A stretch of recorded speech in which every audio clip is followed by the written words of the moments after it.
Hi everyone, we're back and we have a guest with us today. And guess what? She has confirmed that she has in fact had a shower today. So yay! All three of us have showered today. We're doing really well, sticking with our routines I think this is week 4 of the pandemic. And I don't know about you, but I'm starting to go a little bit crazy. That might show up in this video and future videos.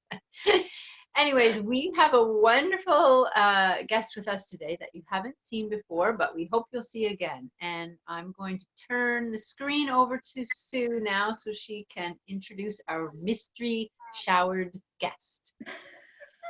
Hello everybody. Hello, there you are. Sorry, I was waiting for the screen to switch back over. Yes, we've got a very special guest with us today, the lovely Tracey Drake, all clean, out of the shower, and going for gold in the pandemic.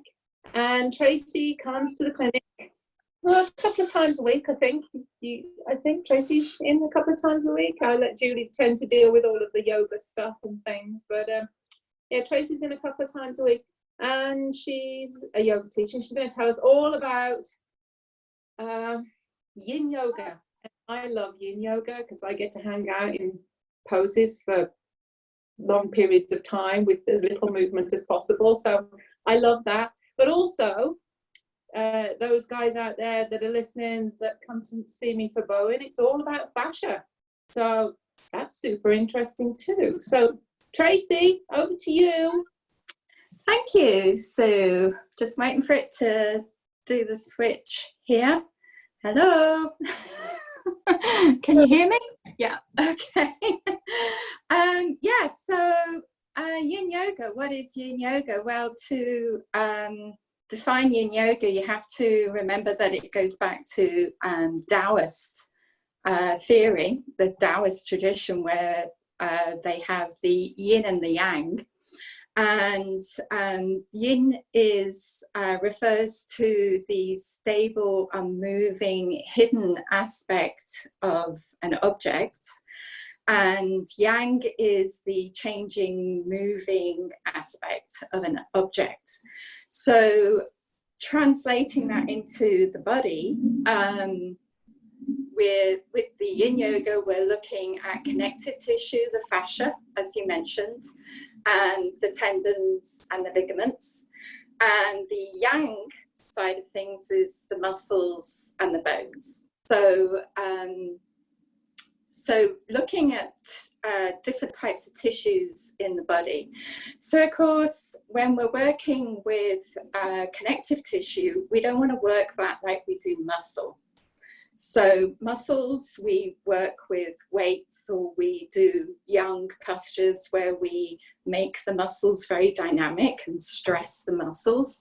We don't, and to do that, we work in and out of the poses, or we lift weights repetitively, or we go running, or we do some sort of repetitive exercise. With working with the yin tissues, we don't want to work yin tissues like we do yang tissues, muscle tissues. We want to have a constant static tension to those tissues.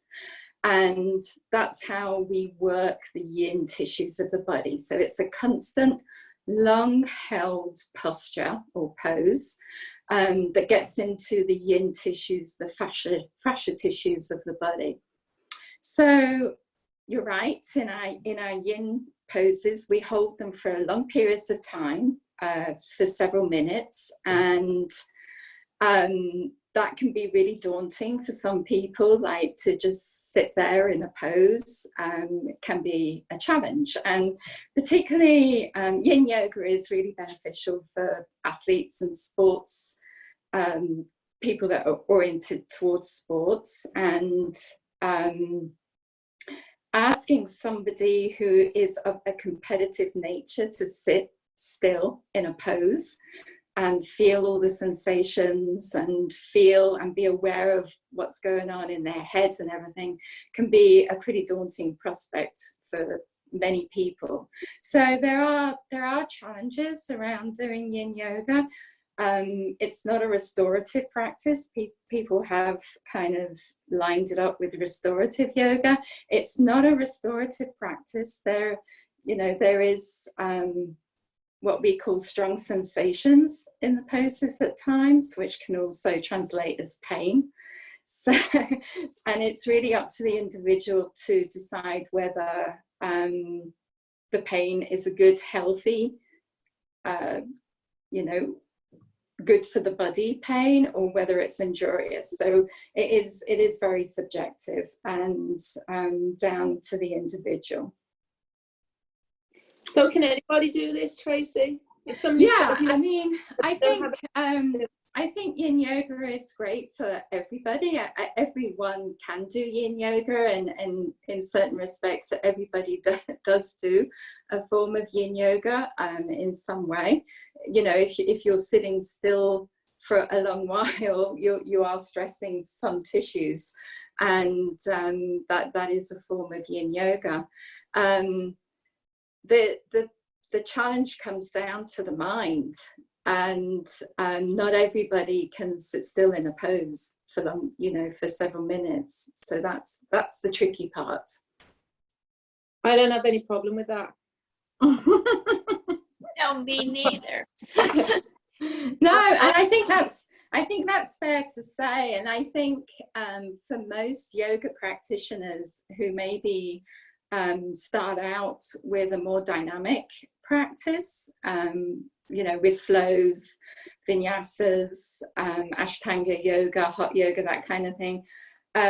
As they mature and as their practice matures, there is a calling by the body to want to stay and linger in poses a little bit longer. And I think that naturally evolves over time. So is that how you started out? Yeah, well, I was actually pretty resistant to yin yoga initially when I was first introduced to it, because it totally turned on its head, what I thought yoga was about, and it takes a very different approach. I started off doing yoga pretty much like everybody else does, just wanting to feel better in my body, move a bit better, get some better strength and flexibility. Very, very quickly realized that yoga was way much more than that. There was way much, more to yoga than just the physical aspect. Was then introduced to yin yoga, was kind of resistant because it's a whole group of different names of poses and a whole way of practicing. Eventually went and did, I think it was 30 hours with Paul and Susie Grilly in Sacramento in California. Spent the first 2 days wondering what the heck was going on, and then kind of got into it and realizing that in yin yoga we target specific areas of the body. So unlike tantric yoga, like hatha yoga, where the approach is more aesthetic, which is totally worthy in its own right, but you tend to challenge yourself for your pose to look like the teachers or what you see in a book or everybody else's pose. In yin yoga, we target specific areas. So, and because we're all individual and we all have different bone shapes and our joints are made differently, and we have different biology and biography,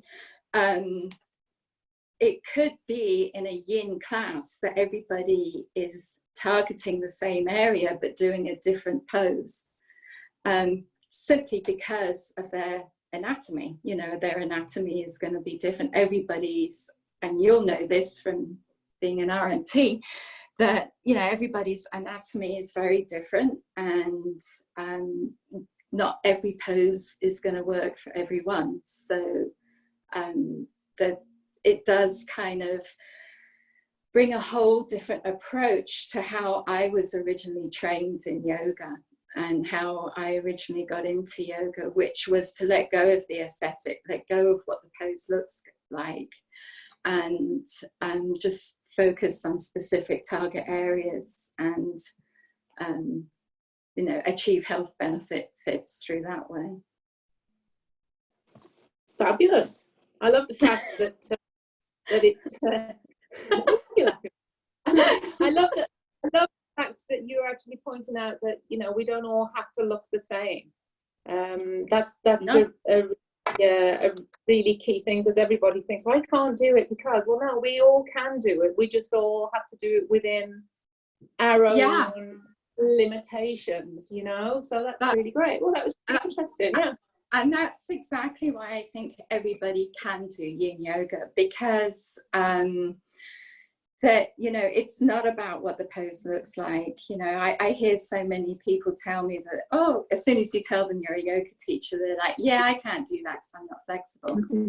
And it's kind of like, well, firstly, yoga's way more than about flexibility, but you know, you can do it because it's not, you know, you don't need that flexibility to be able to get into a pose that targets your glutes, for example, and that pose may look entirely different to your next door neighbours who sat next to you. So simply because you all have different anatomy, you know, we're all individuals. And I think it's a really, really important aspect, and it's definitely how yoga was taught originally, like back when you look back in the ancient texts. You know, yoga was taught one-on-one for the individual, and the group class thing is really a westernized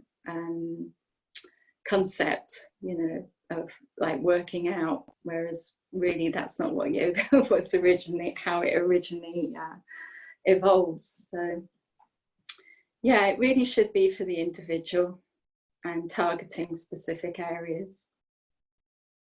Well, that's great. And because that we tend to have small classes there in any case, you have the ability to be able to do that, because if you've just got 10 people in the class, it's you can really just encourage everybody that they're doing what they need to do and in a safe manner.